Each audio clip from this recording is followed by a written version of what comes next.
আমাদের প্রতিদিনকার জীবনের নানা বৈচিত্র্য আর প্রয়োজনীয় সব খবর দিয়ে সাজানো ওয়াকার ফুটওয়্যার প্রেজেন্স লাইফস্টাইল 24 এ আপনাদের সবাইকে স্বাগত জানাচ্ছি। পুরো আয়োজন জুড়ে আমি শরীফুল হক সাথে আছি।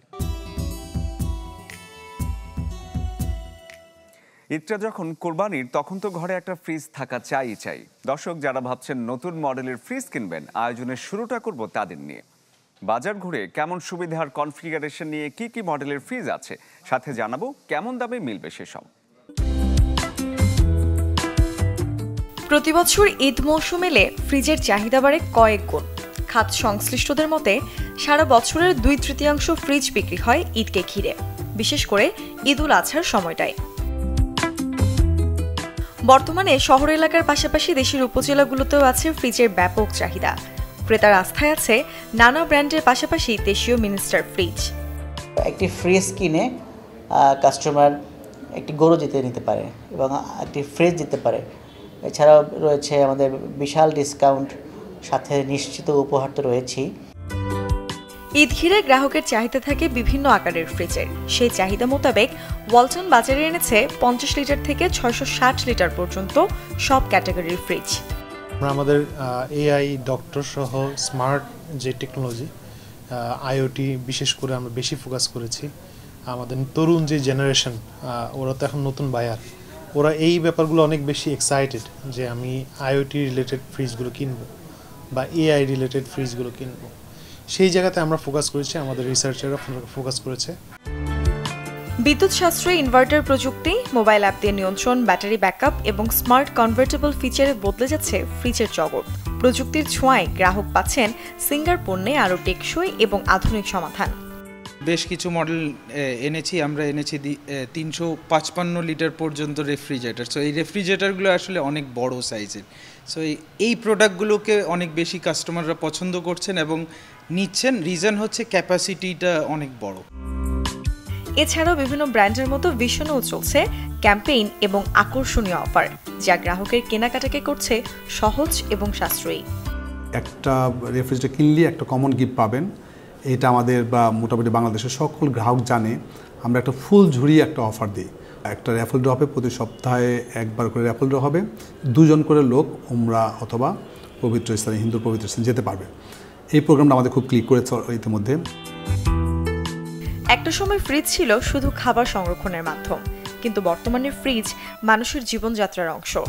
মাংস সংরক্ষণে ফ্রিজ হয়ে উঠেছে ঈদ উৎসবের অন্যতম এক অনুষঙ্গ। মুর্ছনৈশী, চ্যানেল 24, ঢাকা।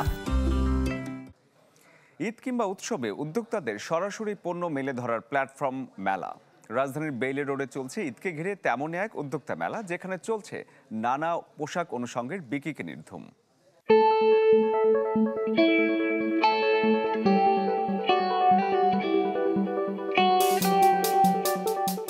ঈদ উল আজহাকে ঘিরে রাজধানীবাসী ভিড় করছেন বিভিন্ন মার্কেট ও উদ্যোক্তা মেলায়। কেউ পরিবার পরিজন, কেউ বা বান্ধবীকে সাথে নিয়ে সারছেন উৎসবের কেনাকাটা। এই উৎসবকে কেন্দ্র করে রাজধানীর মহিলা সমিতিতে চলছে উদ্যোক্তাদের ঈদ মেলা। ঈদ মেলার আয়োজনে আছে দেশি বিদেশি পোশাক, গহনা, বাচ্চাদের খেলনা, খাবার, ঘর সাজানোর আইটেম সহ প্রয়োজনীয় নানা সামগ্রী। সব বয়সী নারীদের চাহিদা মেটাতে এক ছাদের নিচে রাখা হয়েছে বাহারি পণ্যের সমাহার, যাতে ক্রেতারা সাশ্রয়ী মূল্যে কিনতে পারেন সকল পণ্য। বুটিক্সের ড্রেসই বেশি, ব্লকের বেডশিট হবে, তারপর হচ্ছে আপনার 1 পিস, 3 পিস, 2 পিস বানানো আছে, মানে স্টিচ করা, আনস্টিচ হবে। বুটিক্সের ড্রেসটাই বেশি নিজস্ব ভাবে তৈরি করে করার চেষ্টা করি। এমব্রয়ডারি করা বা হচ্ছে কারচুপি কাজের ড্রেস হবে। বেশি দাম আমরা রাখি না, ক্রেতার ক্রয় সামর্থ্যের মধ্যে আমরা রাখি, মোটামুটি মানটা রক্ষা করি। কালেকশনে ভিন্নতা ও পণ্যের দাম কম হওয়ায় মেলাতে ক্রেতার উপস্থিতি চোখে পড়ার মতো। আর এই মেলাটি হয় সকাল 11টা থেকে রাত 8টা পর্যন্ত।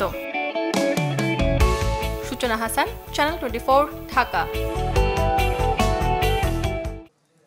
মোবাইল নির্মাতা প্রতিষ্ঠান টেকনোর দক্ষিণ এশিয়ার সবচেয়ে বড় ফ্ল্যাগশিপ স্টোর চালু হলো ঢাকায়। বৃহত্তম এই ফ্ল্যাগশিপ স্টোর চালু করার মাধ্যমে এআই ইন্টিগ্রেটেড কনজিউমার টেকনোলজি খাতে আরও এক ধাপ এগিয়ে গেল টেকনো। ইভেন্টের থিম ছিল দ্য এরা অব টেকনো এআই। রাজধানীর উত্তরার সেন্টার পয়েন্টে টেকনোর এই ফ্ল্যাগশিপ স্টোরের জমকালো উদ্বোধন করা হয়, যা বাংলাদেশে টেকনোর যাত্রায় একটি বড় মাইলফলক। 2600 বর্গফুট আয়তনের এই স্টোরে গ্রাহকরা সম্পূর্ণ ইন্টারঅ্যাক্টিভ পরিবেশে ব্র্যান্ডের এআই সাপোর্টেড ইকোসিস্টেমের অভিজ্ঞতা অর্জন করতে পারবেন।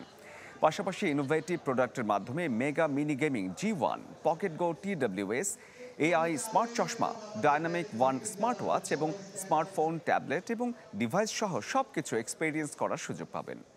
আয়োজনের আরও একটি মূল আকর্ষণ ছিল ক্যামন 40 সিরিজের ফ্ল্যাশ লঞ্চ উদযাপন। উদ্বোধনী অনুষ্ঠানে উপস্থিত ছিলেন আইস্মার্ট টেকনোলজি বাংলাদেশ লিমিটেডের প্রধান নির্বাহী কর্মকর্তা রেজওয়ানুল হক সহ সোশ্যাল মিডিয়ার ইনফ্লুয়েন্সাররা। নিজ নিজ ক্ষেত্রে সফল ব্যক্তিদের সম্মান জানাতে অনুষ্ঠিত হয়ে গেল জয়ী অ্যাওয়ার্ড 2025। ছুটির দিন শুক্রবার রাজধানীর বাংলা মোটরে অবস্থিত বিশ্ব সাহিত্য কেন্দ্র মিলনায়তনে যে অনুষ্ঠানের আয়োজক পদ্মা উদ্যোক্তা ফাউন্ডেশন। এই অনুষ্ঠানে আজীবন সম্মাননা দেওয়া হয় প্রখ্যাত অভিনেত্রী আনোয়ারা বেগম এবং কণ্ঠশিল্পী রফিকুল আলম, পাশাপাশি বিশিষ্ট রন্ধনশিল্পী কেকা ফেরদৌসিকে। আয়োজনে বিনোদন সাংবাদিকতায় পুরস্কার পান চ্যানেল 24-এর মাকসুদুল হক ইমু, গীতিকার হিসেবে জনি হক, চলচ্চিত্র পরিচালনায় দেবাশিস বিশ্বাস, চলচ্চিত্র অভিনেতা হিসেবে ডিএ তাইব সহ আরও দেশের বিভিন্ন অঞ্চল থেকে বাছাই করা সেরা উদ্যোক্তারা। সারা দেশে বিভিন্ন জেলায় ছড়িয়ে ছিটিয়ে থাকা মেধাবী উদ্যোক্তাদের নিয়ে ভবিষ্যতে আরও বড় পরিসরে কাজ করা হবে বলে জানায় পদ্মা উদ্যোক্তা ফাউন্ডেশনের কর্মকর্তারা। দর্শক, এবারে নজর দেব দাঁতের যত্নে। সময়টা যখন ঈদুল আজহার, তখন প্রায় সবারই বাসায় খাদ্য তালিকায় থাকবে গোশতের নানা পদ। এতে দাঁতের যেন কোনো ক্ষতি না হয়, তাই আগেভাগেই হতে হবে সাবধান। কোরবানি ঈদের সময় দেখা যায় আমরা আমাদের মুখ এবং দাঁতের নানাবিধ সমস্যার সম্মুখীন হয়ে থাকি। তবে সবচেয়ে বেশি যেই সমস্যাটি আমরা ফেস করি তা হলো দুই দাঁতের ফাঁকে মাংস আটকে যাওয়া। এই আটকে যাওয়া মাংস থেকে মাড়ি ফুলে যেতে পারে, এমনকি মাড়িতে ব্যথাও অনুভব হতে পারে। অনেকেরই কিন্তু মাংসের হাড় খেতে খুবই পছন্দ করেন। সেই হাড় খেতে গিয়ে দেখা যায় দাঁতের মাঝে ফাটল ধরতে পারে, আবার দাঁতের কোনো অংশ ভেঙেও যেতে পারে। এর থেকে দাঁতে শিরশির হওয়া, এমনকি দাঁতে ব্যথাও অনুভব হতে পারে। চলুন আজ জেনে নিই কীভাবে দাঁতের যত্ন নিলে আমরা এই সমস্যাগুলো এড়িয়ে চলতে পারি। প্রথমত, অনেকে দুই দাঁতের ফাঁকে খাদ্যকণা বের করার জন্য কাঠি, পিন অথবা সূচালো কোনো বস্তু ব্যবহার করে থাকেন, যা দাঁত এবং মাড়ির জন্য অত্যন্ত ক্ষতিকর। সেক্ষেত্রে আমাদের উচিত ইন্টারডেন্টাল ব্রাশ অথবা ডেন্টাল ফ্লস ব্যবহার করা। দুই দাঁতের ফাঁকে জমে থাকা খাদ্যকণা যদি সঠিক সময়ে পরিষ্কার না করি, সেই ক্ষেত্রে কিন্তু সেখানে জীবাণু সংক্রমণ করে মাড়িতে ইনফেকশন তৈরি করে। সেই ক্ষেত্রে আমাদের উচিত হালকা লবণ গরম পানিতে কুলকুচি করা। এক্ষেত্রে মাউথওয়াশও ব্যবহার করা যেতে পারে। আবার অনেকে হাড় খেতে গিয়ে দেখা যায় দাঁতের কোনো অংশ ভেঙে ফেলে। সেই ক্ষেত্রে দ্রুত একজন ডেন্টাল সার্জনের পরামর্শ নিতে হবে। দাঁতের কিভাবে যত্ন নিতে হবে তা কিন্তু আমরা সবাই কম বেশি জানি, তারপরও বিস্তারিত বলে দিচ্ছি, মিলিয়ে নেবেন। দিনে 2 বেলা দাঁত ব্রাশ করতে হবে, সকালে নাস্তার পর এবং রাতে ঘুমাতে যাবার আগে। প্রতিবেলা খাবার অন্তত 30 মিনিট পর দাঁত ব্রাশ করতে হবে। ডেন্টাল ফ্লস অথবা ইন্টারডেন্টাল ব্রাশ ব্যবহার করতে হবে দুই দাঁতের ফাঁকে খাদ্যকণা বের করার জন্য। টুথপিক অ্যাভয়েড করতে হবে এবং প্রতিবেলা খাবার পর ভালো করে পানি দিয়ে কুলকুচি করতে হবে। ব্রাশের ব্রেসেল বেঁকে গেলে সাথে সাথে সেই ব্রাশ পরিবর্তন করতে হবে। ঈদের খাবারের পাশাপাশি দাঁতের যত্নের অভ্যাস গড়ে তুলুন এবং সুস্থ থাকুন। আচ্ছা, আমি তো কোরবানি দিচ্ছি, এবছর আপনিও দিচ্ছেন তো? নিশ্চয়ই ভাবছেন কোরবানির সময় হয়েছে কিনা আপনার। আসলে সকল মুসলিম ধর্মপ্রাণ মানুষের ইচ্ছে থাকে সামর্থ্য অনুযায়ী কোরবানিতে অংশ নেবার, কিন্তু তাতেও আছে ধর্মীয় বিধান। জানাবো কতটুকু সম্পদে একজন মুসলিমের ওপর কোরবানি জায়েজ আর কখন কোরবানি না দিলেও চলবে তার আদ্যপান্ত।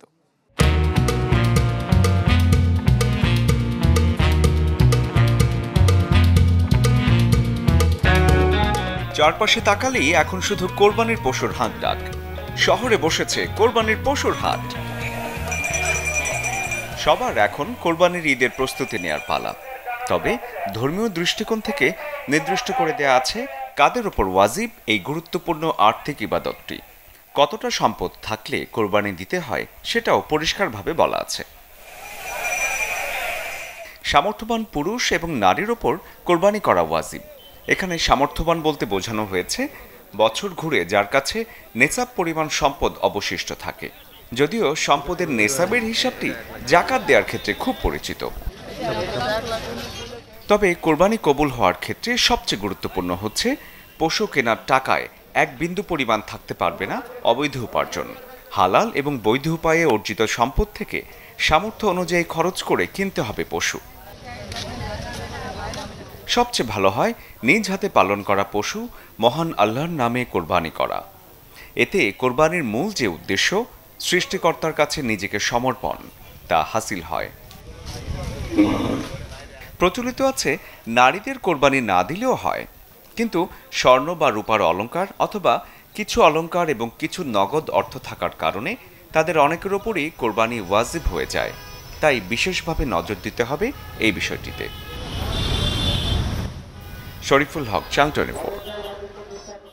ওয়াকার ফুডের প্রেজেন্স লাইফস্টাইল 24-এ আজ ছিল এই আয়োজন আপনাদের জন্য। জীবনযাপনের রঙিন বা সাদা কালো সব রকম খবর নিয়ে দেখা হবে আগামীকাল একই সময় একই চ্যানেলে। সে পর্যন্ত সবাই ভালো থাকুন, সুস্থ থাকুন।